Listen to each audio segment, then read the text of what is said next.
I'm Catherine Hall, and I'm visiting, I can't say it properly, Groningen, for the History Days in August 2019. The ways that, that this evening was introduced and so on, I thought it was people have a very inclusive way of talking, which is very important, and I mean inclusive in the sense of welcoming, open, listening.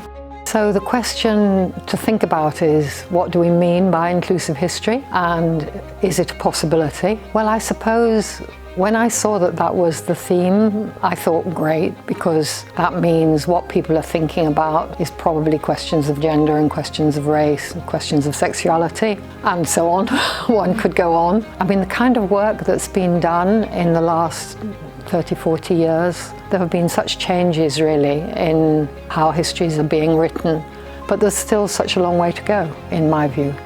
I mean, I'd never want to say there is an inclusive history, because the minute we start thinking like that, somebody else will think of some group that has not been properly considered. I think people will go on finding groups who need to be included. So I think it's a process, basically.